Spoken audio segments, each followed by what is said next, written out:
Welcome to CosmoFactory, a podcast by Cosmoprof Worldwide Bologna, where we explore the entire cosmetics, personal care, and fragrance industry supply chain. I'm your host, Deanna Utrusky, and here at CosmoFactory, we look beyond the trends to discover the ideas, initiatives, and innovations that are truly advancing beauty. Let's get started. This episode is about the future of palm oil. It's about specialty chemicals as well as commodity chemicals. It's about fungus, yeast, and fermentation technology. It's about the environmental and regulatory realities of deforestation and much more. With me for today's episode of CosmoFactory is Shara Ticku, co-founder and CEO of C-16 Biosciences. Welcome. Thank you. Thanks for having me, Deanna. I'm glad you're here. Thank you. Will you please just start by giving us a quick introduction to C-16 Biosciences and what the company does? Yes, gladly. C-16 is a New York City-based biotechnology company that produces high-performance ingredients that leverage the best combination of natural and scientific innovation for consumer products, including beauty and personal care. Wonderful. Nicely done. Now, because we can't all be chemists and I'm fascinated by words, I want you to tell me if I have this right. Palm oil is rich in a fatty acid that's known as palmitic acid, and each molecule of this palmitic acid is made up of 16 carbon atoms, 32 hydrogen atoms, and 2 oxygen atoms. So my presumption is that the C-16 company name is a reference to those 16 carbon atoms, yes? That's right. Yeah. So palmitic acid is colloquially known as C-16 Okay. fatty acid, and it is not the only fatty acid in palm oil, but it is the most present and the namesake, which is the reason for our namesake as well. Excellent. Cool. I love that. If I recall correctly, you and I first met at the Society of Cosmetic Chemists annual meeting in New York City a few years back. I also remember not meeting you for what felt like years, maybe it was only a matter of months before that particular SCC event. And this is because C-16 Biosciences was making headlines in beauty industry trade publications well before you launched your first ingredient. I was very curious to learn more about what you were doing. So I'll ask you now to please tell us about the early work your team did to develop your biomanufacturing platform. What was going on in the early days at C-16? Yeah, I mean, we're a biotech company, and that requires research and development. It requires innovation. It requires a big idea and then proving that you can actually make it work. And in the early days of building the company, we were very heads down on proving that our big idea could actually be validated, could be technically viable, economically viable, and scalable before we launched. So we did get some headlines. We actually tried to stay sort of under the radar, working on a big problem that people wanted to talk about. But we did decide to wait many years to commercialize until we really felt the product was ready to bring to market. And so what we were doing was really working in the lab. And if you come visit our lab, which is 20,000 square feet in Manhattan, overlooking Hudson Yards and the Hudson River, you'll see things similar but different to what you might find in a cosmetics formulation lab. Mm-hmm. So you'll find things like agar plates and shake flasks and bioreactors for growing microorganisms to produce sort of what we call the new natural ingredients. And in the early days, that's what we were working on, was the basic, it's biology, there's some chemistry too, to develop what we call our biomanufacturing platform. Yeah, very cool. Thank you for that. And your microorganism is a yeast, is that true? Our primary microorganism is a yeast. We work mostly with yeast, but we've also explored, I think you mentioned, bacteria and algae as well. And the basic premise of what we do is leveraging those natural microorganisms. For us today, it's a yeast to make high performance, highly sustainable ingredients. Yeah. So we know that not all biotech ingredient innovation relies on fermentation the way that yours does. My question for you then is, why did you opt for a fermentation-based platform? Why was that the right choice? So, when we started, our namesake is C-16. When we started, our ambition was really around palm oil.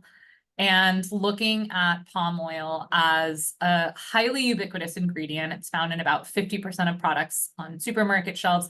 Actually, in cosmetics and personal care, it's found in about 70% of products, so the number's even higher.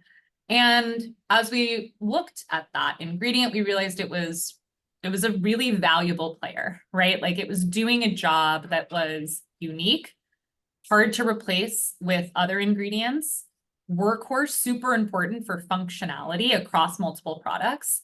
And all of that was really good. But what was bad was the way that it was being produced, which involved industrial monoculture, deforestation of tropical forests to clear that land, which, palm oil can only grow in really, really specific areas right around the equator, massive amounts of greenhouse gas emissions, loss of biodiversity, et cetera, to make this vegetable oil. And so when we started the company, I met my co-founders at the MIT Media Lab in Boston. The three of us were at Harvard and MIT in grad school for different things, all touching biology in different ways. Mm-hmm. But we were looking at palm oil and said, this is a great thing. The only problem is the way that it's made. Could we make it a different way? And, I think we had a hypothesis around using microorganisms to make it. Mm-hmm. Just like plants, the oil palm plant can naturally make these fatty acids. There are some microorganisms, including some yeast, which naturally make these fatty acids. And so we tapped into that basic idea and said, could that be possible? What would have to be true? And we approached it that way. So I think, we were very problem-centric. We weren't tied to the technology being fermentation, but we had a strong hypothesis early that it could work and could scale similarly to plants. And so we gave it a shot. Yeah, very cool. You mentioned there that palm oil sourcing does come with some ethical and environmental challenges. Can you share more about what I might think of as the state of palm oil today and remind us why we love using it so much and more about why it's problematic as it's conventionally sourced? Yep. So today, palm oil alone is about a $70 billion industry. It is the most widely used vegetable oil in the world. And as I mentioned, it's found in about 50% of products on supermarket shelves, but about 70% of cosmetics and personal care products. Mm-hmm. Palm oil is really unique. You hit it right at the beginning in terms of its fatty acid profile. So we won't get too much into the chemistry, but the composition of fatty acids in palm oil allow it to perform so well in end products. And so it can be used as a whole oil, or it can also be used as a sort of platform or intermediary in which it's broken down into composite parts, fatty acids or fatty alcohols, and then transformed into dozens of different ingredients that show up on the back of labels that include emollients, emulsifiers, esters, surfactants. And then as we look in food, a lot of the, again, emulsifying properties or even stabilizers. And so the unique properties of palm oil, which are different than every other vegetable oil, it's got a really, really unique profile, help drive performance benefits like oxidative stability and shelf stability. It makes it really good at formulating in other ingredients.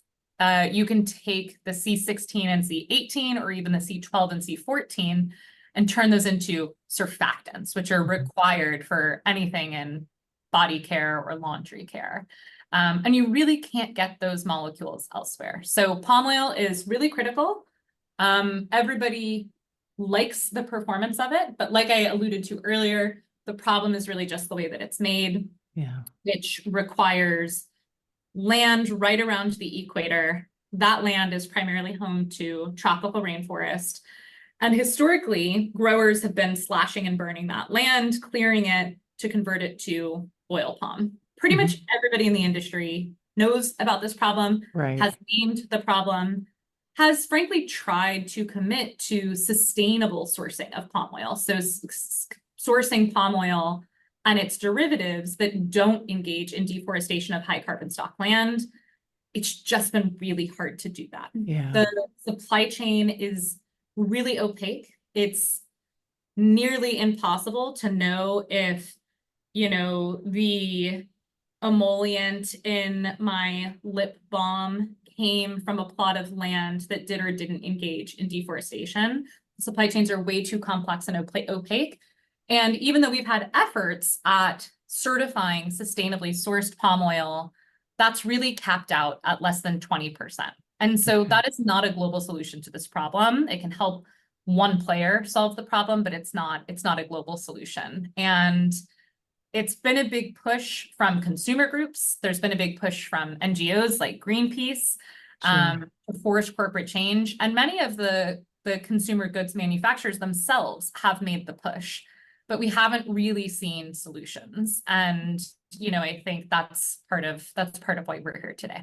Yeah. Thank you for all of that. And folks who are paying attention to this issue will know that by the end of this year, 2024, the EU deforestation regulations that affect palm oil sourcing will take effect. And you've touched on deforestation there quite a bit, but help us understand what beauty makers will be faced with in the regulatory landscape going forward. Yeah, so I'll talk about the EU regulations for palm, and maybe I'll even just hit on regulation more broadly. Sure. So EUDR, EU deforestation regulation, and there's two more laws that have just been passed by the European Commission. EU sustainability due diligence, around sustainable due diligence and sustainable supply chains are the regulations coming into play. And basically this is elevating the expectation or the sort of barometer in which companies can claim that they have sustainably sourced ingredients. And so for EUDR in particular, this is covering 7 key crops, including palm oil and soybean oil. And any company that's sort of importing those ingredients and using them in their products now has to prove that the palm oil did not come from deforestation. And the standard that many companies use today, for example, a mass balance standard, which says, at least 51% of the palm oil that came to me did not come from deforestation, and it's certified by this third party, that's not good enough. So EUDR has really elevated the standard for claiming sustainability. And companies that fail to meet it can actually be fined up to 4% of their annual revenue or turnover, which is material. So this is a really, really big landmark piece of legislation. It covers palm, but it also covers crops like coffee and cocoa and things like this. And I would say, most companies are aware of it, are working swiftly to find solutions. And really, the only answers we hear, and we talk to a lot of people in the supply chain, which I think as an ingredient manufacturer gives us some unique insights, but formulators, CMOs, distributors, brands, most of them realize at the very least, it's going to be materially more expensive to do this traceability if they can do it at all. And I think this is where solutions like ours, we're not the only solution, but biotech-driven solutions, alternative types of ways of making ingredients that don't come from these extractive agricultural processes, in addition to improved traceability in agriculture, all have to come about. And I'll just hit quickly on one more. Sure. With the New York State Assembly bill enacting the sort of Beauty Justice Act, which is about regulating ingredients in personal care and cosmetics, which again, many of your listeners are probably aware, but it's also going to restrict certain ingredients, one of which is ethylene oxide, EO, right? And so again, as we talk to a lot of these end product manufacturers, mostly brands, they're worried about this. They're saying, okay, this legislation is restricting some really important workhouse surfactants that we never thought would get taken away. If that's going to go away, what else in my toolbox might go away? And I think that just opens a broader conversation about ingredients and about supply chains and about sourcing to say, we've taken for granted where our ingredients come from, but there's actually this whole set of innovative options. And actually it's a place where sustainability can drive innovation to unlock both drop-in ingredients, so ingredients that replace things we use today, but also totally novel, better performing ingredients. And I think that's just a really exciting place to be in the sort of beauty and personal care world. Yeah, yeah. Let's talk about your ingredient in that context. So, Torula oil, if I were to briefly describe it, I would say it's an antioxidant-rich emollient, which might be accurate. Pretty You'll help good. me know. But help us think about how it functions as a drop-in replacement, but rather how it also really stands alone as a novel ingredient that can maybe just happen to also do the work of palm oil. Yeah, and I think Torula oil I love it as a product. Obviously, I use it on my face every day. But I like it because it's like a really good microcosm or capsule of what biotech can unlock in this industry. Yes. And, with ingredient companies, people often ask, is it a replacement ingredient or is it a new ingredient? Hmm. And with biotech, the answer can be both and. So we started out looking for a palm oil replacement. So we said, okay, it needs to be this workhorse oil with this chemical profile. Let's see if we can make it. And we did pretty well at that on our first go. But we also, along the way, learned that these natural microorganisms that we were using to produce the oil had a whole bunch of untapped resources that we could actually explore and extract through our sort of technology set. So with Torula oil, it's an oil. So think about a wide range of oils used in cosmetics, marula oil, squalane, sea buckthorn oil. It's operating like that. So texturally, formulation-wise, it does all the things you want an oil to do. Although with biotech, you can actually create sort of these novel oil profiles. So Torula oil is deeply moisturizing, but it's light, it sinks into skin really quickly. It has almost a silicone-like slip or texture. But it's not just an oil. It's a bioactive oil is what we call, but yeah, antioxidant rich. So it contains these essentially novel, historically quite rare carotenoids in particular that promote healthy, vibrant skin. So carotenoids, as you mentioned, are antioxidants that neutralize harmful free radicals in the body and reduce oxidative stress. We're probably most familiar with carotenoids like beta carotene, Yes. which is found in carrots and makes carrots orange, but also drives a lot of the health benefits and nutritional benefits of carrots. But in skin, beta carotene is converted into vitamin A, which is crucial for skin health as well. And so with Torula oil, we make beta carotene, but we also found that the yeast that we discovered and commercialized also produces sort of two rare, not previously commercialized carotenoids that help do so many cool things in terms of barrier protection, natural defenses of the skin, immunity boosting, anti-aging, and we can talk about some of those for different applications. But I think it's just such a cool example of biotech setting out to actually replace ingredients. And along the way, you can actually find all the cool novel things that didn't exist before and produce sort of net new benefits or even novel performance ingredients. Yes, yes, that's wonderful. Thank you so much.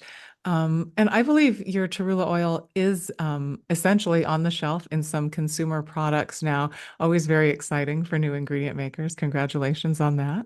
Thank you. Can you share a bit about the brands or products that have been formulated with Torula oil? Yeah, so what's really interesting about Torula oil is that it's really flexible. And so you'll see it in a wide range of sort of product form functions. And people are using it, brands are using it for different benefits. So some of the products on shelves are, liquid, like the nourishing oil for face, body, and hair that we actually launched ourselves. You'll see it in creams and moisturizers. So one company this year launched a barrier repair product featuring Torula oil at a very high inclusion level. It's really the hero ingredient in the product. And you'll see it in soaps. So Pangea, which is actually a fashion brand, moved into personal care for the first time together with Hakel's super cool UK-based brand to launch a soap, Rewild Body Block Bar featuring Torula oil. And then Hakel's actually just launched their second product featuring Torula oil, which is a sun care product, the Seaweed Solar Protect SPF 50. It's a sun care oil using Torula oil. That one's very cool because we've run clinical studies on Torula oil's benefits in sun care, and those carotenoids we were talking about boost SPF performance. So that's a very big category for us.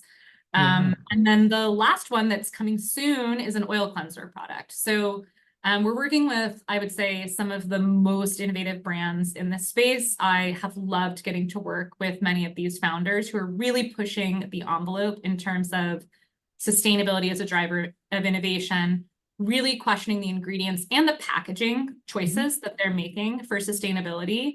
And they've been really, really fun to work with and launch products with. Oh, that's exciting. Thank you. For some cosmetic formulators listening, I'm hoping you can just briefly tell us quickly about things like color, scent, temperature parameters, those sorts of details about Torula oil. Yep. We hit on the sort of oil properties before, and again, it's got a unique mix of fatty acids, and so it blends in solid form functions like soaps, but also liquids like oils and creams in between. I would say color is probably the most interesting part. So Okay. the oil itself has this sort of reddish orange sunsetty type of color. And that's exactly because of those antioxidant carotenoids we were talking about. The vibrant color is really Sure. Mother Nature's way of telling us something really nourishing is inside. And so we sell the ingredient with the color. And there are, I think, a lot of benefits-driven marketing claims that brands and manufacturers can use leveraging that. But we do also have a neutral color for those that are more traditional, which is a sort of, neutral ivory type of color. Scent, it has a slight oily scent. And again, I think maybe just one thing that's interesting here is sort of the battle between natural and synthetic. I think a lot of people want to talk about C-16 and what we do as synthetic or lab grown. But actually what we do is highly natural. And with that, you see the sort of naturally oily scent. So it's there, but again, I think you can use the product. Maybe just one surprising thing for formulators.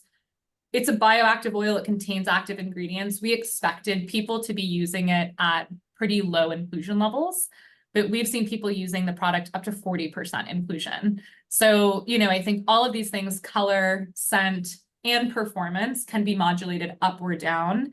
If you're using it at 40%, it's really different than using it at 1%. Yes, absolutely. So it really hits a wide range, and we spend a lot of time with formulators, chemists, CMOs, and brand owners themselves talking through different application sets. Yeah, very cool. So based on our conversation, I'm going to presume that C-16 will not be a single ingredient manufacturer. Before we wrap up here, I just want to ask, what is in your development pipeline? What can you share with us about the future? Yeah, so Torula oil is our first ingredient, and it's been really fun bringing that one to market. What's next, but not yet on the market, is a broader range of specialty and commodity ingredients, including, of course, sort of back to our roots and our original mission, which are many of the traditional palm oil derivatives. So emollients, emulsifiers, surfactants. They're different than Torula oil, right? Torula oil is a novel ingredient. It's high performance. It's driving claims on front of pack about the benefits. A lot of what we want to grow into next are these sort of workhorse ingredients. And so these are large volume markets, and we're really working with some of the largest players in the space to bring this to market. So sort of a different strategy than bringing Torula oil to market, but you will see some more ingredients like Torula oil coming to market that have this sort of novelty, high performance angle. But we're also very, very excited about bringing some of these large volume palm oil replacements to market, especially given the timeline. When we started the company, climate change was not top of mind. There was definitely no regulation forcing these ingredients out. I think with EUDR and some of these other mandates coming, a lot of our customers are actively seeking solutions, alternatives for things like palm. And so we are now operating at scale. We want to help them bring those to market. Yeah, no, and I think that's so important. It might be fair to say that functional ingredients and commodity chemicals in some ways have been overlooked in the biotech conversation. So it sounds like you're doing very important work there. Yep. Yeah. Well, I thank you so much for joining me. This was a fantastically informative interview, Shara. Thank you for being on the CosmoFactory podcast today. Thanks for having us. It flew by. Thank you so much for listening. If you find the CosmoFactory podcast useful, please take a moment to leave us a 5-star review and share your thoughts so even more cosmetic industry professionals can discover the CosmoFactory. I'm Deanna Utrusky. Please join me again next Tuesday for a new episode of the CosmoFactory podcast.